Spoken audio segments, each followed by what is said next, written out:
guys. So I have a ladder workout for you today. If you've been following along with some of the workouts so far, you've seen a couple of ladder workouts appear already. We have done descending ladder workouts in the past where the work capacity starts at a higher volume, and as the workout goes on, it decreases to a lower volume towards the end of the workout. Now those are really fun workouts in a way because they are motivating as we go along. We're doing less work every time as we work towards the end goal. Now in this workout today, we're doing an ascending ladder workout. So this workout's not only going to be challenging physically, but it's going to be challenging mentally as well, because we're going to have to push ourselves as the workout goes on to do more repetitions of each exercise as time goes on. And today's workout is going to be a 20-minute workout. So in this 20-minute AMRAP, or as many rounds as possible workout, we're going to set a 20-minute timer and start with our 4 exercises for only 1 repetition each. And our 4 exercises are going to be a burpee, a jump lunge on each leg, a bodyweight push-up, and then a mountain climber on each leg. So we'll start with only 1 repetition of each of these movements, and we'll continue to ascend up the ladder, adding 1 repetition every time until the 20-minute timer runs out. So starting with 1, then we'll go to 2 repetitions each, 3 repetitions each, and so on until the 20-minute timer is done, and that's the end of our workout. So starting with our burpee, remember a burpee is going to be a nice explosive movement. It's going to integrate a lot of muscles working together. It's going to get the heart rate up and really accomplish a lot in just one little movement. So to start with our burpee, we're going to hinge from the hips, drop the hands to the floor, jump the feet back to a plank position, drop the chest to the floor, push back up, jump the feet in towards the hands, and then stand up and jump up, reaching the arms overhead at the top of the movement.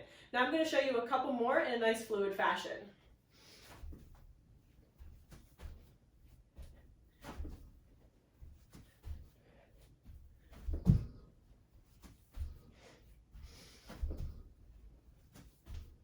Now remember that anytime that you do burpees, you want to focus on really extending the body, reaching up overhead so you get that hip extension and the glute activation at the top of each burpee. Now you can also do a step back burpee where you eliminate the jump, and that's a good way to modify or scale the burpee so it's a little bit lower impact. So for that, we're going to place our hands to the floor, step 1 foot back at a time, drop all the way down, release the hands, push back up, step the feet in 1 at a time, stand up at the top, no jump. So remember, at the top of this 20-minute workout, you're just going to do 1 of those burpees, and then we're going to move on to our next exercise, which is going to be the jump lunge on each leg. So anytime you set up for a jump lunge, you want to begin at the bottom of the lunge movement. It doesn't matter which leg is forward because we will obviously be alternating. So once you're at the bottom of the lunge, you want to spring up or rebound off of the floor, switch the legs in midair to bring the opposite foot to the front, landing back in the lunge position.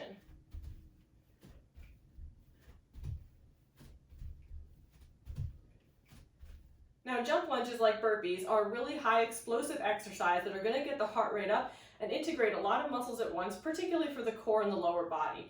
They also involve a strong element of balance, so they're going to be challenging in that aspect as well. So the jump lunges can be scaled or modified to an alternating forward lunge. Now if you're going to do this instead of the jump lunges, in order to maintain that higher intensity, try to do your forward lunges at a higher speed.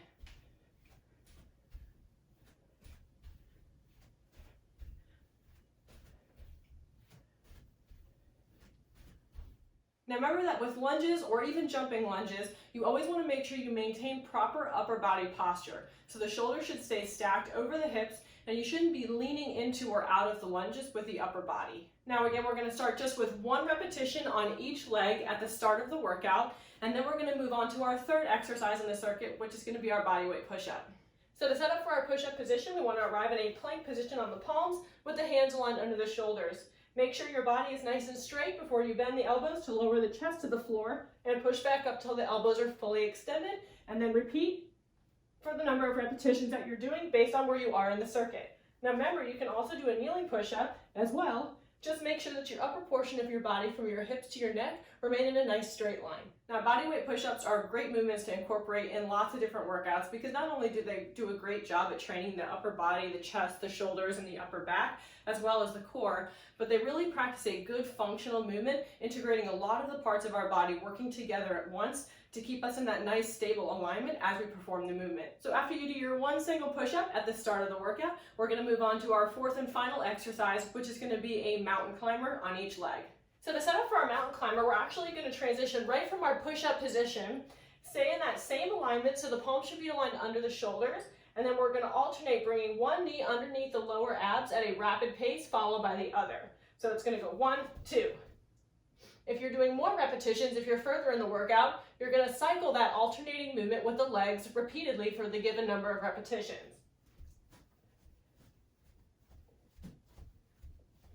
Just make sure that as you're doing the mountain climbers, your body maintains a plank position, meaning that the hips shouldn't elevate or hike up in order to make room for your knees to travel underneath your body. You want to keep your hips nice and level and simply draw your knee in towards your lower abs, just at a rapid pace. Now, if you need to modify the mountain climbers and make them a little less explosive, you can do a plank with alternating knee drivers. So to set up for our modified mountain climber, we're going to come back to the plank position and we're going to alternate driving one knee underneath the low abs at a time, but without the jump in between. So the movement's going to still stay a little bit more quick, but we're just not going to rebound off of the foot to alternate repetitions.